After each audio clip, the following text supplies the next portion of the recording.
eu sou a professora Liliane. A gente vai conversar hoje um pouco sobre a implementação das plataformas que vocês já viram nas escolas de vocês. Então, eu faço parte do time que tem trabalhado nessa implementação. Pode passar.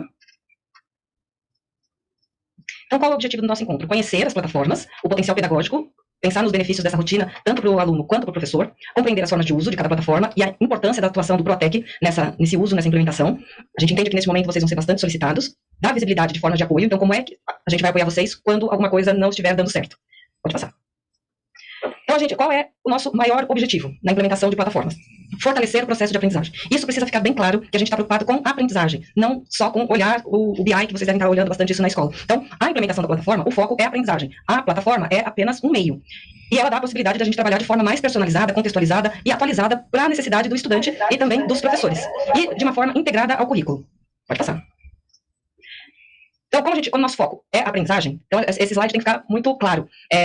O foco é plataforma e-mail, o nosso objetivo é a aprendizagem dos estudantes. Então, seja em língua portuguesa, seja em matemática, o aluno que está se preparando para o vestibular, o aluno que precisa entender a importância do estudo e precisa entrar na tarefa, fazer a tarefa. Então, é fortalecer a aprendizagem dos estudantes e a plataforma vai ser a nossa forma de chegar até eles. Então, plataforma é o meio, o foco de todo mundo é a aprendizagem, tá? Pode passar.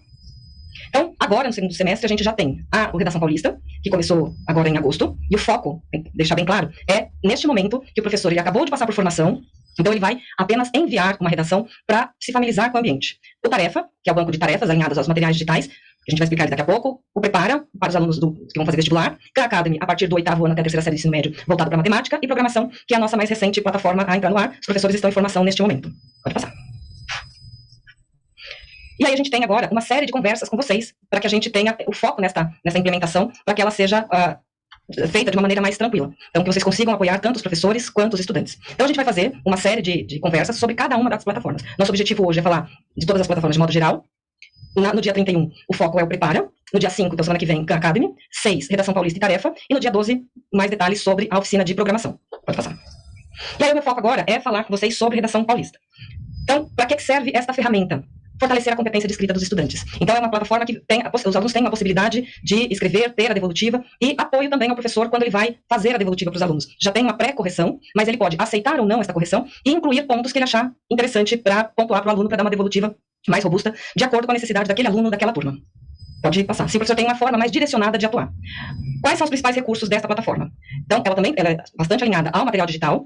A equipe de currículo de língua portuguesa elabora material digital. Em determinadas aulas, eles vão falar sobre alguns gêneros textuais e chega o momento da produção. Então, qual é a nossa orientação? Faz a redação, o rascunho primeiro no caderno ou em algum outro suporte e depois usa os dispositivos da escola para fazer a digitação. A gente fez um piloto e viu que quando ele vai direto para a plataforma fazer a redação, demanda muito mais tempo e fica mais difícil a rotatividade dos equipamentos. Então, a correção tem 3 etapas. Primeiro, a ortográfica, que é automática, já disponibilizada para o aluno. Ele já vê o que ele está errando e ele tem a possibilidade de trocar ou continuar do jeito que ele acha que deve ser e enviar essa redação para o professor. O professor vai receber a redação, tem uma pré-correção dessa redação e ele vai analisar se ele concorda com essa análise feita pela plataforma e vai fazer os ajustes que ele achar necessário e ele pode mandar de volta para o estudante para fazer alguns ajustes ou pode, quando a redação já estiver finalizada, que ele não tem nenhum comentário para fazer, finalizar, incluindo a nota final e algum comentário, se ele desejar, para o estudante. Precisa ficar bem claro que só é contabilizado como finalizado quando o professor termina de corrigir a redação. Então, quem já olhou o BI de redação, a gente tem vários processos. Tem o envio, tem a redação em rascunho, então tem uma trajetória aí dentro da plataforma até finalizar.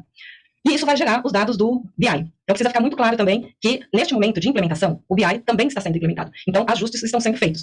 Então, o professor acaba de postar, se ele for lá olhar no BI, ou alguém da escola for olhar no BI, talvez ele não consiga enxergar ainda. Porque ainda tem um delay entre a postagem e a atualização, mas pode ficar tranquilo que ele vai aparecer. Precisa ficar atento só para o professor postar a atividade no local certo. Ele tem que obrigatoriamente clicar em redação, porque alguns professores estão clicando em tarefa discursiva. Então, é possível fazer a atividade, é possível fazer a correção, mas não entra como uma redação. Pode passar. E isso precisa estar muito integrado à rotina escolar. Então, a redação, a gente pensa em uma redação por mês para os alunos do 6º ano até a 3ª série do ensino médio. Então, não é o tempo todo que vai demandar equipamento, a infraestrutura da escola. Então, os professores precisam se organizar com o apoio de vocês, com o apoio da coordenação. Quando chegar este momento de usar os dispositivos, como que vai ser feito esse rodízio entre as turmas? Em cada aula, por exemplo, no 6º ano pode ser que o material solicite na 7ª aula. No 7º ano, vai solicitar a redação na 10ª. Então, a redação não está fixa em nenhuma aula. Por quê? Porque ela tem que seguir a integração do currículo. Então, conforme o professor ensina o gênero, o aluno faz o rascunho, e aí ele vai para a plataforma. Então, só quem tem acesso à plataforma é o professor com aulas atribuídas para aquela turma. Por quê? Porque o foco é a aprendizagem. Não tem por que eu mandar uma atividade para um aluno, uma redação para o aluno, se ele não passou pelo processo de assistir às aulas, de fazer as atividades propostas antes de chegar na redação. Então, só só reforçando, tá? O professor, com aulas atribuídas, ele consegue fazer a proposta e a correção. E se não tem o professor, a gente precisa esperar que essa aula seja atribuída para que eu entre neste fluxo de enviar, dar a aula de acordo com a proposta curricular e depois a finalização. Em alguma das aulas vai ter essa atividade que é a redação. Então, por enquanto, a gente vai começar, esse mês a proposta era postar a redação, não tinha obrigatoriedade dos alunos passarem por todo o processo. A gente já viu que muitos professores fizeram todo o processo, isso é bom para que a gente possa fazer alguns ajustes ainda. E agora, a partir de setembro, a gente tem uma redação todo mês para todos os alunos do 6º ano até a 3ª série do ensino médio. Pode passar. E aí, como que os professores acessam? Então, caso você já tenha visto, os professores e os alunos acessam utilizando o centro de mídias. Então, é mais fácil, às vezes, pelo centro de mídias web, para a facilidade do dispositivo para a digitação. Então, o aluno já sabe, em geral, como é que ele acessa o centro de mídias, e aí, como é que ele chega, aí ele vai ver a turminha dele, dentro da turma dele ele vê a atividade proposta pelo professor, o professor geralmente vai falar, postei a redação, a partir de amanhã vocês podem começar a fazer, e o aluno pode fazer em casa, mas o ideal, gente, é que ele faça na escola, durante a aula, com o apoio do professor e com o apoio de vocês. Pode passar. O professor também acessa pelo centro de mídias e pode acessar também pela sede. Então, ele opta por onde ele se sente mais confortável para fazer o processo. E aí, ele teve formação com os PECs de língua portuguesa de como que ele faz para postar a redação. Ele pode fazer a redação proposta pela equipe curricular, que está lá no material digital, e pode fazer também propostas de autoria dele. Pode passar. E aí, vou parar aqui um pouquinho para ver se tem perguntas para responder. Temos perguntas, Lili. Primeiro, pessoal, boa tarde. Meu nome é Larissa, também faço parte do time que está cuidando da implantação das plataformas. A gente tem algumas dúvidas aqui um pouco diárias, que acho que vale a pena a gente passar por elas. A primeira é se a live vai ficar gravada, sim, tá? Nós vamos deixar ela gravada para vocês. E lembrando também, pessoal, que aqui a ideia é dar uma visão geral para vocês. Nós teremos lives focadas em cada uma dessas plataformas, em que a gente vai entrar no detalhe, abrir a navegação, clicar junto, para que vocês consigam entender esse processo. Essa live é para dar uma noção geral de tudo que a gente tem até esse momento, mas, né, eu vi que tem gente perguntando, eu queria ver o passo a passo correto. A gente vai ter isso em cada uma das lives temáticas, tá? Das plataformas. E aí, tem uma dúvida específica aqui de redação, ele quer em relação ao perfil do aluno. Se no perfil do aluno vai gerar o campo finalizar ou só salva o rascunho. Tem o perfil do aluno, ele pode salvar o rascunho, ele está fazendo, acabou o aluno, deu tempo para ele finalizar, ele volta na aula seguinte, continua o rascunho e já tem o campo lá para ele finalizar e enviar para o professor. Mais alguma? Maravilha. Tem uma pergunta também, que você comentou, mas vai reforçar, se é só o professor de língua portuguesa que consegue colocar a redação para o estudante. Sim, só o professor de língua portuguesa, porque é o professor que tem as aulas atribuídas, tem aquelas turmas, e aí lembrando que o foco é a aprendizagem, então a gente pressupõe que o professor está usando material digital, o aluno compreendeu, ele estudou um determinado gênero, e ele vai para a plataforma para fazer a redação na plataforma. Maravilha. Tem uma pergunta também se o professor ele pode criar propostas autorais para a redação. Pode. Então a gente tem duas maneiras de mandar propostas. Tem o material, as que vêm do material digital, que ficam disponíveis na plataforma, então o professor só clica, ele é professor do 7º ano, ele clica lá no link, já tem uma redação pronta com os critérios de correção. Ele pode criar propostas autorais? Pode, mas ele precisa criar dentro dos gêneros que a gente já tem, porque só assim ele tem acesso aos critérios de correção. Mais alguma coisa? Acho que no mais eram esses os pontos de redação especificamente. Deixa eu ver aqui se tem mais algum. Eu tô vendo aqui, pessoal, dúvidas sobre outras plataformas, a gente vai entrar nelas também, tá? Então a gente pede pra vocês focarem nas dúvidas bem grande aqui nos bastidores. De redação nesse momento, tá bom? Tem mais perguntas? Deixa eu ver aqui, acho que de redação... Se após a correção do professor, o aluno ele volta a ter acesso àquela redação, ele pode redigir. Se o professor pediu para que ele faça ajustes, o aluno tem essa redação de volta e ele consegue fazer os ajustes e mandar de novo para o professor. Ou então o professor finaliza e ele também tem acesso à redação para ver os ajustes de comentários que o professor fez e a nota final. Maravilha. Acho que só em questão do tempo, a gente pode ir seguindo, pessoal, e aí no final a gente volta também para dúvidas mais gerais. E lembrando que nós teremos momentos específicos de cada uma das plataformas, que a ideia é dar uma visão inicial geral para vocês, mas nós teremos um momento em que nós vamos navegar dentro da plataforma de redação e aí entrar no detalhe de cada um desses botões, enfim, toda essa navegação, tá bom? Então eu espero vocês dia 6 pra gente falar só de redação. Obrigada. Obrigada, Lili.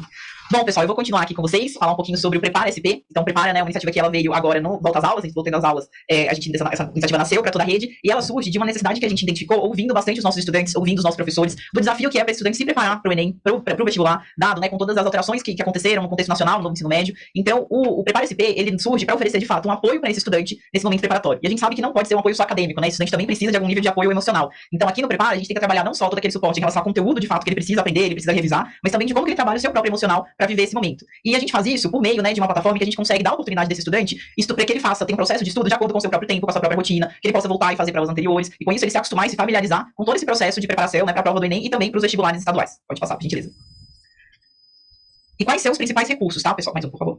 Os principais recursos da plataforma, a gente tem a possibilidade de ter um plano de estudos personalizado. Então, nesse plano de estudos, o que o estudante consegue fazer, né? Baseado ali no seu tempo de estudo, na sua rotina que ele tiver, ele coloca quanto tempo ele tem disponível por dia, quais são os componentes que ele quer se aprofundar, o que ele gostaria de revisar, e ali ele coloca, então, todas essas questões, e a plataforma gera um plano de estudo personalizado para a sua realidade. A gente sabe que esse estudante a gente tem uma variedade de realidades, né? Então, tem um estudante que já tem uma rotina bem estabelecida, tem outro que está começando a criar essa rotina agora, e o tempo que eles têm de estudo varia bastante, então a plataforma se adequa para essa realidade, priorizando aquilo que mais cai no Enem e aquilo que mais gera, de fato, impacto no seu resultado. Então, a gente otimiza o tempo de estudante para garantir que ele está vendo aquilo que é mais importante dentro do tempo que ele tem de estudo. Além disso, no plano de estudo, ele oferta para o estudante a oportunidade de ter videoaulas, né, assistir videoaulas para cada uma das áreas do conhecimento, então de linguagem, de matemática, ciências humanas, ciências da natureza. Então, no caso daquelas temáticas em que ele não está tão seguro, ele quer revisar, lá ele tem videoaulas para todos esses temas à disposição, para se aprofundar também. E para além da videoaula, ele conta com listas de exercícios, então questões, para que ele possa praticar o que ele aprendeu assistindo aquele vídeo, que ele já aprendeu dentro da aula na escola. E ali nesses exercícios, a plataforma ela tenta simular a forma como o conteúdo é abordado no Enem e no vestibular. Então a gente sabe que uma das coisas que pode ser uma novidade para o estudante na hora do Enem, na hora do vestibular, é a abordagem, né? Então é que com qual olhar eu tenho que pensar nesse conteúdo para essa prova especificamente. A plataforma ela faz isso para o estudante para ele se acostumar com aquele modelo, aquele formato de pergunta. Além disso, a gente sabe a importância que é que o estudante simule a experiência, né? Que ele simule e viva aquela experiência do Enem e do vestibular antes de fato sentar para fazer a prova. Então a plataforma ela conta com provas anteriores, e aí tanto do Enem quanto da Unicamp, da USP, então a gente tem da Unesp, ela entrega para o estudante todas essas provas anteriores para que ele possa realizar, então ele tem essa possibilidade. Ela dá a opção também do estudante fazer simuladinhos, que são versões menores de um simulado, então ali são 15 questões por área do conhecimento, em que ele pode praticar com mais frequência o seu conhecimento, e além disso a gente tem 3 grandes simulados, né? Que de fato são aí provas com as 4 áreas do conhecimento, enfim, com o mesmo número de questões do Enem, para conseguir dar ao estudante a possibilidade de simular a experiência dele no Enem, e além disso receber um boletim TRI. Então, assim como a nota dele vai ser calculada lá no Enem, a plataforma entrega para o estudante, se aquele simulado, naquele momento, fosse a prova especificamente, que então ele recebe a nota que ele tiraria naquela prova. E, como eu comentei, o apoio acadêmico, a preparação acadêmica aqui não é o principal, né? Ele é parte importante, mas a gente tem também o apoio emocional. Então, a gente tem conteúdos na plataforma que trabalham questões como ansiedade, como eu durmo melhor, como eu organizo a minha mesa, como eu me preparo para, de fato, estudar e conseguir estar melhor preparado para poder chegar na prova. Então, a gente tem aqui uma visão bastante completa e holística para que esse estudante tenha uma experiência mais tranquila, preparatória para essas provas. Pode passar, por gentileza? E como que é a utilização dessa plataforma, né? Essa plataforma, diferente da plataforma de redação, ela não tem uma carga horária alocada, né, no componente. Então, nós não temos um componente hoje que o estudante na escola vai parar para usar a plataforma do Prepara. Como que é a utilização? É uma utilização autodirigida pelo estudante. Então, ele cria o seu próprio plano de estudo, né, ele passa por esse processo de uma maneira um pouco mais individualizada. A gente tem casos de escolas que gostaram muito da plataforma e quiserem aderir a algum tipo de conteúdo da plataforma em outros momentos escolares, isso tudo bem, né, a escola tem esse acesso, mas o foco aqui é na experiência do estudante nesse momento preparatório, né? E a escola tem um papel muito mais de incentivar esse estudante, engajá-lo nesse processo, e não de fato ter um componente alocado para essa plataforma. E aqui, a gente tem um foco específico no público da terceira série do ensino médio, tá? E a gente sabe que tem uma demanda, né? A gente escuta bastante de escolas em relação ao primeiro e ao segundo ano, ao EJA, e o nosso ponto aqui é que essas pessoas, elas podem ter acesso também, mas o nosso foco, o público que nós vamos trabalhar no engajamento, e vamos focar daqui até o final do ano, é a terceira, são os estudantes da terceira série do ensino médio. Pode passar, por gentileza. E como que os professores e os estudantes acessam a plataforma, tá? Aqui, pessoal, diferente também da redação, a gente não entra via CMSP. Então, aqui tem um link específico que a gente precisa que o estudante e o professor acessem para conseguirem, de fato, entrar corretamente na plataforma, tá? E o link é esse aqui da tela, é o www.misalva.com/prepara-sp. A gente reforça sempre esse link, porque se o estudante entrar pelo misalva.com, por exemplo, ele não conseguirá o seu acesso. Então, é importante que ele entre no link correto para que ele tenha o acesso gratuito ali oferecido na parceria da Secretaria com o Misalva, que é a plataforma que está trabalhando com a gente no Prepara, que é o nosso parceiro nessa frente. Uma vez que o estudante e o professor entrem no misalva.com/prepara-sp, eles podem clicar em resgatar a minha bolsa, então ele vai ter um botão escrito resgatar a minha bolsa, e aí, lá, uma vez que ele clica, ele tem a opção de colocar o seu nome, o seu e-mail e criar uma senha. E aí, pessoal, vem um ponto bastante importante aqui. O estudante e o professor precisam colocar o seu e-mail institucional, tá? E aí pode ser tanto o e-mail Google quanto o Microsoft, mas ele precisa ser o e-mail institucional. O que a gente tem visto de desafiador até agora em várias escolas, quando a gente foi investigar de fato por que o estudante não estava conseguindo acessar, era porque tinha algum erro de fato na digitação do e-mail dele. Então o que a gente está sugerindo para que os estudantes não errem o e-mail na hora de colocar aqui no link, no cadastro? Que ele vá até a sede, copie o seu e-mail que está lá e colhe ele aqui no cadastro para ser exatamente o mesmo e-mail institucional que aparece ali pra gente. E aí ele colando esse e-mail ali, ele coloca a senha, ele cria o seu cadastro e ganha então acesso à plataforma e consegue criar o seu plano de estudos, enfim, começar de fato a sua rotina ali dentro. E aí, pessoal, antes de passar para o próximo tema, a gente vai responder aqui algumas perguntinhas sobre o Prepara rapidinho, em relação ao, né, que vocês trouxeram aqui. Então tem uma primeira pergunta aqui sobre os simulados. Os simulados são obrigatórios. Não são, tá, pessoal? Esse é um ponto importante. Os simulados não são obrigatórios e eles não foram desenhados para serem uma avaliação escolar, né? Qual que é o objetivo do simulado? O objetivo do simulado é dar visibilidade do estudante do seu nível de preparação. Então é um diagnóstico para que ele possa ter clareza de quão preparado ele está, onde estão os pontos mais desafiadores, onde ele precisa gastar mais energia estudando. Esse é o objetivo principal do simulado, tá? Então ele não é para ser obrigatório a execução e a realização dele pelos estudantes. Tem a dúvida aqui em relação, né, sobre o acesso, qual série acessa, como eu comentei, o nosso foco principal aqui são os estudantes da terceira série do ensino médio, mas caso tenham estudantes interessados da primeira e da segunda ou do EJA, eles também conseguem acessar, tá? Mas a gente acompanha de fato e a gente olha diretamente aqui no acompanhamento para os estudantes da terceira série. Em relação ao envio de atividades, né, teve uma dúvida que surgiu antes, que o professor trouxe em relação a se o professor envia atividades. Aqui, no caso do Prepara, não, tá, pessoal? Então essa plataforma, diferente das outras plataformas, é uma plataforma desenhada na visão do estudante. Então, quando o professor ele cria uma conta na plataforma, ela é exatamente igual à visão que o estudante está tendo, tá? Ela não tem diferença. Então o professor ele não consegue ver ali na plataforma o resultado da atividade ou algo que aquele estudante esteja fazendo, tá bom? E se a plataforma tá ativa, sim, a plataforma tá ativa. A gente tem aqui mensagens super legais de vocês também, de que estão vendo os estudantes utilizando a plataforma e estão gostando bastante, a gente fica super feliz. Tem uma dúvida aqui também, reforçando sobre o e-mail institucional. Então, o estudante ele pode se cadastrar tanto com o e-mail Google ou o Microsoft, tá? Não tem diferença entre eles pra gente. O que importa precisa estar correto, ele precisa ser exatamente aquele e-mail. Então, por isso que a gente tem pedido pra quando for fazer o cadastro, que o estudante copie o seu e-mail como está lá na sede, pra garantir que ele não vai digitar alguma coisa a mais ou a menos, ou ele vai errar alguma coisa ali na hora de colocar, tá bom? Então, pessoal, do Prepara eu vou parar por aqui pra gente continuar as plataformas, mas lembrando que amanhã nós teremos um momento só do Prepara SP, e nós vamos fazer toda a navegação, enfim, tirar todas as dúvidas restantes também. Então agora eu vou passar pro Júlio pra ele falar um pouquinho sobre a CAM. Boa tarde, pessoal. Eu sou o Júlio, também sou do time aqui de plataformas educacionais. Estou com um ponto focal aqui em matemática e particularmente nesse momento para tratar um pouquinho mais da Khan Academy, né, que a gente está chamando de aula CAM na introdução que fizemos aí para a rede estadual de São Paulo. Pode passar, por favor. Bom, então, pessoal, quando a gente fala de Khan Academy, geralmente é uma plataforma que tem um conhecimento prévio mais consolidado entre educadores, principalmente de matemática, né? Não é uma plataforma que deve causar grande estranheza para uso ou para um conhecimento inicial dos professores, dos estudantes e assim por diante. O que a gente pretende com o uso da Khan Academy? Acima de tudo, começar a compreender um pouco melhor os níveis de aprendizagem dos estudantes de maneira mais individual. Então, assim, a gente sabe que a rotina de sala de aula, ela exige uma série de avaliações, uma série de situações que o aluno pode provar ali a sua aprendizagem individual, mas fica registrado geralmente de maneira um pouco mais solta, né? Então, a nossa ideia aqui é tentar centralizar isso um pouco mais, poder ter relatórios mais consolidados, ter uma visibilidade um pouco melhor e começar a compreender isso para que o professor utilize dentro da sua rotina, dentro da sua sequência didática, não só os recursos da Khan Academy, mas também outros recursos em sala de aula que ele pode identificar uma melhor intencionalidade, uma melhor efetividade, conforme ele acompanha o ritmo de uso, de acerto e de aprendizagem de fato dos estudantes, tá? Então a ideia aqui, para além, é claro, da visibilidade, da compreensão um pouco melhor dos níveis de aprendizagem individual dos estudantes, é que eles possam também criar trilhas personalizadas através da interação que eles terão com a plataforma. Então conforme o estudante vai realizando as atividades, vai realizando as questões que são colocadas para ele, a própria plataforma se adapta pro nível de aprendizagem, pro ritmo de aprendizagem que o estudante tem, né? Então, poxa, tô errando muitas questões com relação a tal conteúdo ou a tal habilidade. A plataforma se adapta para que possa tentar novamente, para que ele possa efetivamente aprender aquele conteúdo, aprender aquela habilidade de maneira um pouco mais gamificada, né? Então o estudante, ele tem não só a capacidade de interagir, de resolver as questões e com isso a gente coletar informações de maneira mais coletiva ou mais individualizada se for necessário, mas também dele trabalhar com uma abordagem um pouco mais gamificada, uma abordagem um pouco mais divertida. E aqui está também uma das grandes razões de desejarmos a adoção de plataformas para a matemática. Sabemos que matemática é uma das matérias que mais causa medo de aprender nos estudantes, seja pela dificuldade, seja pelo, enfim, pelo nível de abstração que ela demanda, né? Então, justamente por isso, queremos que os estudantes tenham uma experiência mais feliz, mais tranquila no seu dia a dia, né? E com isso vamos adotando plataformas, tecnologias adaptativas para apoiá-los nesse tipo de interação. Pode passar, por favor. No que diz respeito aos recursos, tudo passa muito por esse ponto que eu citei anteriormente, que é a tecnologia adaptativa para estudantes e docentes, tá? Então, o conteúdo, o material, a atividade, ela é ofertada e ela vai se adaptando conforme a interação do estudante, conforme ele vai demonstrando a proficiência. Dentro das possibilidades de conteúdo de materiais que estão dados na Khan Academy, nós temos cursos, tem vídeos online, tem artigos, tem exercícios e testes que são sempre autocorrigidos. Então, a gente não demanda do professor, por exemplo, nenhum tipo de ação de correção de atividades. Ele só de recomendar a atividade, o aluno interagir, ela já é corrigida automaticamente, e o professor já pode pegar essa informação para ele e utilizar no seu cotidiano para a sua sequência didática. Todo o material que está ali colocado, ele está alinhado à BNCC e particularmente ao material digital de São Paulo, eu já vou falar um pouquinho mais disso também. E, enfim, junto a isso, a gente tem algumas ferramentas para avaliação diagnóstica, formativa, sumativa, além dos relatórios de engajamento e desempenho. Então, o professor, claro, estamos orientando que ele utilize aquilo que é programado, né, para o momento, para cada uma das séries, mas caso ele tenha uma fluidez um pouco melhor de uso, já conheça a plataforma, ele pode também fazer outros tipos de avaliação dentro dela e com isso coletar informações. Acho importante dizer, como foi dito anteriormente para a redação, acho que prepara também, consolidaremos os dados da rede sempre em Power BI, tá? Porém, o professor pode também acompanhar esses relatórios dentro da plataforma, especificamente das suas turmas, né? Então, é claro que a rede toda tem uma visão daquilo que está acontecendo com relação à aprendizagem, engajamento de estudantes e professores, mas o professor, particularmente, ele tem relatórios próprios dentro da plataforma que pode acompanhar e ajudar no entendimento de como é que estão esses estudantes, tá bem? Pode passar. Como é que isso está integrado à rotina escolar efetivamente? Que é um pouco daquilo que eu estava dizendo sobre o material digital, né? Então, como é que foi feito, como é que foi pensada a entrada da Khan Academy para a rede estadual de São Paulo? Ela vai ser utilizada por alunos de 8º ano até a 3ª série do ensino médio, tá? E todo o uso dela foi programado para ser realizado em ao menos uma aula por semana, tudo bem? Então, o que a gente pensou? Sabemos que tem um desafio muito grande, não só de estar aderente ao currículo e à sequência didática, mas também estar aderente à necessidade de reservar dispositivos que temos nas escolas, né? Então pensamos da seguinte maneira, sempre a última aula da semana será uma aula que terá disponível um recurso da Khan Academy. Então, por exemplo, falando do 8º ano, do 9º ano do ensino fundamental, eles têm 6 aulas na semana de matemática, certo? Sempre as aulas múltiplos de 6 serão aulas com recursos que estão disponíveis, tá? E a partir disso, esse recurso está alinhado à sequência didática do material digital, então o professor não precisa se preocupar de que terá um conteúdo ali que não tem nada a ver com o que estava acontecendo anteriormente, né? Então ele está completamente alinhado, ele está encaixado na semana, e aí todo mundo pode utilizar isso no seu cotidiano na escola, tá? Foi pensado, e isso com base muito nos estudos de impacto que a Khan Academy faz pelo mundo, né? Que os estudantes precisam utilizar pelo menos 30 minutos de Khan Academy por semana, para que eles tenham um impacto efetivo na aprendizagem deles, tá? E a gente entende que 30 minutos é um tempo adequado para uma aula na semana, né? Também que as aulas têm aí uma variedade entre 45 e 50 minutos, a gente sabe que tem todo um momento de organizar a sala, enfim, então 30 minutos é algo que é efetivo, é possível, é plausível, tá bem? Pode passar.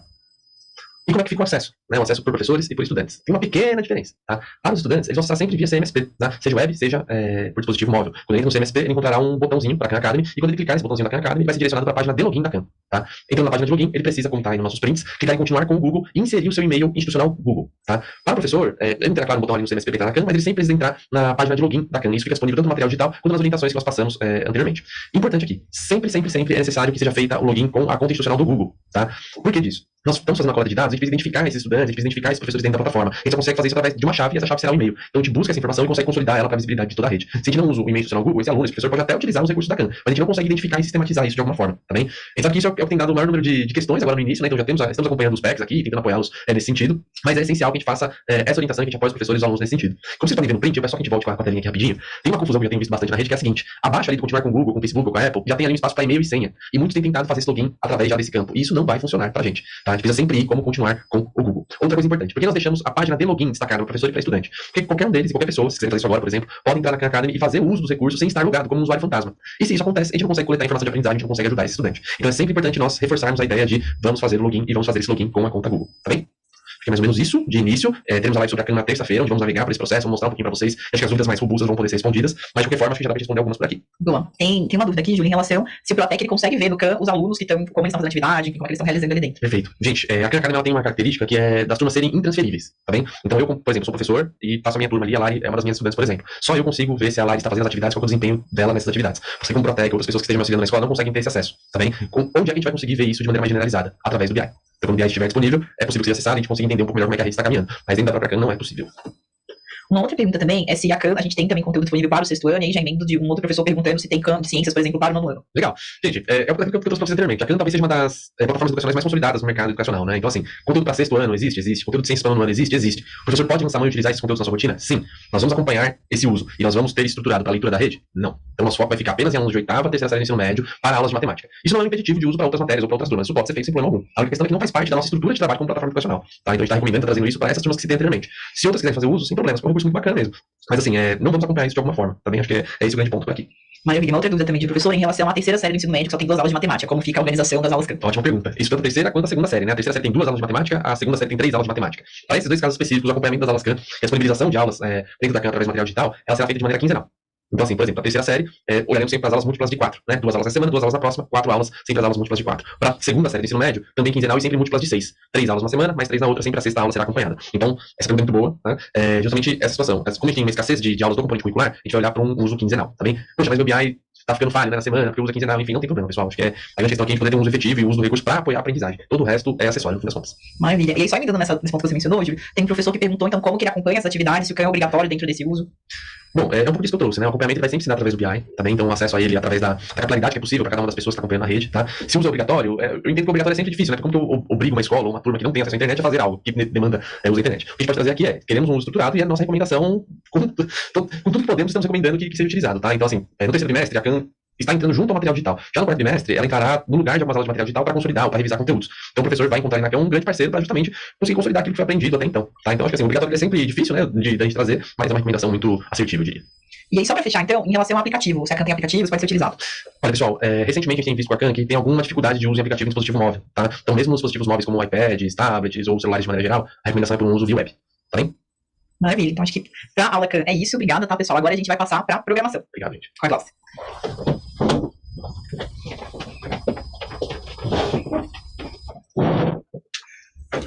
Boa tarde, pessoal. Como a Lara me apresentou, eu sou a Glauci, eu faço parte aqui dessa equipe que trabalha junto às plataformas educacionais e a gente vai falar um pouquinho sobre o projeto de programação para vocês. Pode passar.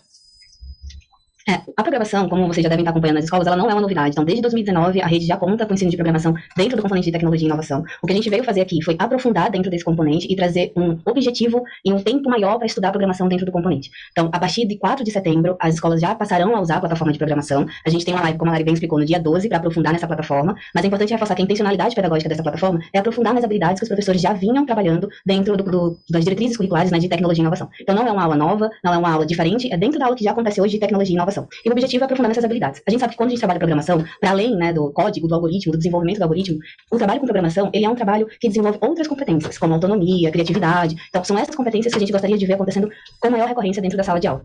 Por isso que a gente vai focar, a partir desse segundo semestre, no ensino de programação. E para apoiar a gente contratou, a gente trouxe para perto da rede uma plataforma que tem um conhecimento vasto, uma experiência vasta em ensino de programação para rede pública de ensino, que é a plataforma da Alura. Eles têm um componente específico lá dentro, uma esfera específica voltada exclusivamente para a educação básica, que é um programa que chama Alura Start. Então, os nossos alunos da rede, do sexto ano à terceira série, vou explicar com mais detalhe, utilizarão deste programa de cursos desenvolvidos especificamente para a nossa galerinha ali do sexto ano até a terceira série do ensino médio. Pode passar.